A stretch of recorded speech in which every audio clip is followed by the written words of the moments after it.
Hello friends, welcome to yours kitchen. நம்ம சேனலில் இன்றைக்கி எக் கறி எப்படி செய்யுதுன்னு பார்க்கலாம். இது வந்து எல்லாத்துக்குமே ஒரு பர்ஃபெக்டான ஒரு சைட் டிஷ். ஃபஸ்ட்டு ஒரு பேனில் ஆயில் சேர்த்துக்கலாம்.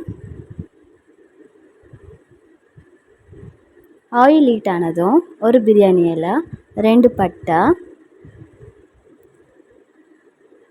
அரை ஸ்பூன் சோம்பு, அப்புறம் 1 ஸ்பூன் சீரகம் சேர்த்துருக்கேன். இதெல்லாம் நல்லா பொரிஞ்சதும் நான் இன்றைக்கி 2 வெங்காயம் நல்லா பொடிசாக கட் பண்ணி எடுத்திருக்கேன். அதையும் இதில் சேர்த்துக்கலாம். சேர்த்துட்டு லைட்டாக வதக்கிக்கலாம். வதக்கிட்டு இது மாதிரி பச்சை மிளகாவை 2ஆக கீறி எடுத்திருக்கேன். அதையும் சேர்த்துட்டு 2 கொத்து கருவேப்பிலை சேர்த்துருக்கேன். நல்லா ஃப்ரை பண்ணிக்கலாம்.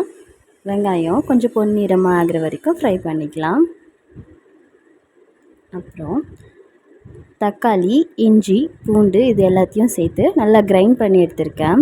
அதையும் இதில் சேர்த்துட்டு கொஞ்சமாக மஞ்சள் தூள் சேர்த்துக்கலாம். இதுக்கு தேவையான அளவு உப்பும் சேர்த்துக்கலாம். சேர்த்துட்டு நல்லா ஃப்ரை பண்ணிக்கலாம். நல்லா வெங்காயம் தக்காளி நல்லா குழையாக ஆகிற வரைக்கும் வதக்கிக்கலாம். இப்போ கொஞ்சமாக கலருக்காக காஷ்மீரி மிளகாய்த்தூள், 1 ஸ்பூன் மல்லித்தூள், தேவையான அளவு மிளகாய்த்தூள் சேர்த்துருக்கேன். அப்புறம் கொஞ்சமாக தண்ணி சேர்த்து நல்லா கொதிக்க விடலாம். ஒரு 5 மினிட்ஸ் கொதிக்க விட்டுடலாம். 5 மினிட்ஸ் நல்லா கொதிச்சிருக்கு. இதில் இப்போ இந்த டிஷ்ஷுக்கான ஹீரோ சேர்த்துக்கலாம். எக்கு தான் நல்லா வேக வச்சு எடுத்திருக்கேன். அதையும் இதில் சேர்த்துக்கலாம். சேர்த்துட்டு ஒரு 2 நிமிஷம் கொதிச்சா போதும். நாங்கள் இன்றைக்கி வந்து சப்பாத்தி தான் செஞ்சுருக்கோம் எங்கள் வீட்டில்.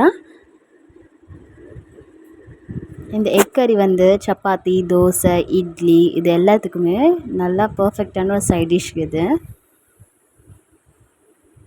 இப்போ எக் கறியும் ரெடி ஆகிடுச்சி, சப்பாத்தியும் ரெடி ஆகிடுச்சி. சூடாக சர்வ் பண்ணி சாப்பிட வேண்டியது தான். இந்த வீடியோ உங்களுக்கு பிடிச்சிருந்தா லைக் பண்ணுங்கள், ஷேர் பண்ணுங்கள். மறக்காமல் யுவர்ஸ் கிச்சன் சேனலுக்கு சப்ஸ்கிரைப் பண்ணுங்கள். தேங்க்யூ.